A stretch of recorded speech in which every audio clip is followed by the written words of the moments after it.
সময় কিন্তু অনেকটা এগিয়ে গিয়েছে আর আমি কিন্তু আপনাদের জন্য পিছিয়েই রয়েছি। তো হ্যালো এভরিওয়ান, সবাইকে নতুন একটা ব্লগে অনেক অনেক স্বাগত। আপনারা সবাই কেমন আছেন? আমি তো ভালোই আছি। গিয়েছিলাম ডিউটিতে, মাত্র ছুটি হইল, বাড়িতে আসলাম, এসেই কিন্তু ঝটপট করে রান্না বান্না শেষ করেছি। রান্নাটা কিন্তু আজ আর আপনাদের সঙ্গে শেয়ার করতে পারলাম না।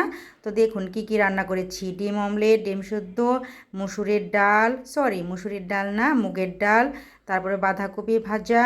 তো এগুলো রান্না করার পরের বেশ অনেক কয়টাই কাজ ছিল, সেই কাজগুলো সেরে চলে আসলাম ঘর গুছাতে।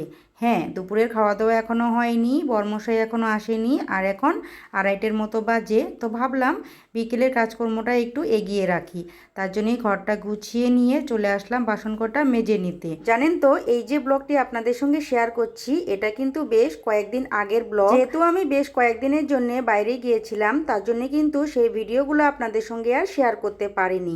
তো সেই ভিডিওগুলো তো আপনাদের সঙ্গে শেয়ার করতে হবে, তার জন্যই কিন্তু আমি কয়েকদিন পিছিয়েই গিয়েছি।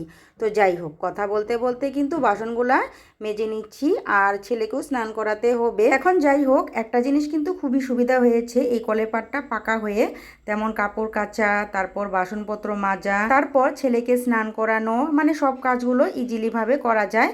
তো যাই হোক, খাওয়া দাওয়া কিন্তু আমরা একদম কমপ্লিট করে নিয়েছি। এখন 4টের মতো বাজে, আর আমি চলে এসেছি রান্নাঘরে, রান্নাঘরটা একদম চকচকে করতে। তো দেখুন, গ্যাসের জায়গাটা খুব ভালো করে মুছে নিচ্ছি, আর তারপর এই যে জানালা দরজা সেগুলো বন্ধ করে দিচ্ছি। আর আকাশের অবস্থাটা দেখছেন কেমন, কিন্তু মেঘলা মেঘলা করে রয়েছে।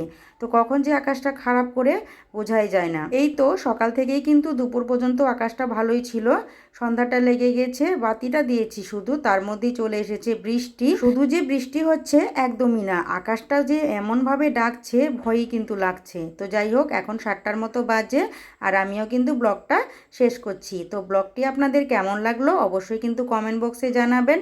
Tata, bye bye.